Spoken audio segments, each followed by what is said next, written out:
துலாம் ராசிக்கு எப்போதுதான் நல்ல காலம் என பலரும் ஏங்குவார்கள். எல்லோருமே எதிர்பார்ப்பது அதிர்ஷ்டத்தை மட்டுமே. இந்த ஆண்டில் பாதி கடந்துவிட்டது. மீதமுள்ள ஆண்டில் அக்டோபர் 2025 முதல் டிசம்பர் 2025 வரை துலாம் ராசிக்கு கடந்த காலத்தை விட நல்ல அதிர்ஷ்டம், வளர்ச்சி, பணவரவு, மகிழ்ச்சி, முக்கிய காரியங்களில் வெற்றி பெறும் காலமாகும். முயற்சி செய்தது சிறியதாக இருந்தாலும் கூட மிகப்பெரிய பலனை அளிக்கும். தொழில் அல்லது கல்வியில் முன்னேற்றம் ஏற்படும். திருமணம் போன்ற சுபநிகழ்ச்சிகள் நடக்கும் வாய்ப்பு அதிகம்.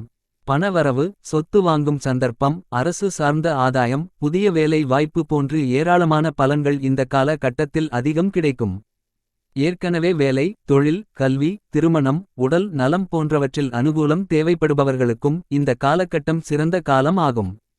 அதாவது துலாம் ராசிக்காரர்களுக்கு இந்த காலகட்டத்தில் யோககாலம் தொடங்கும் என்று உறுதியாக கூறலாம். குறிப்பாக மே மாதமே துலாம் ராசிக்கான யோககாலம் தொடங்கிவிட்டது என்று கூறலாம். அதுமட்டுமல்ல, இந்த ஆண்டு முடிவு வரை மிகச் சாதகமான காலமாகும். சேனல் பிடிச்சிருந்தா மறக்காம சப்ஸ்கிரைப் பண்ணிட்டு தெரிந்தவர்களுக்கும் பகிருங்க. வாழ்க வளமுடன்.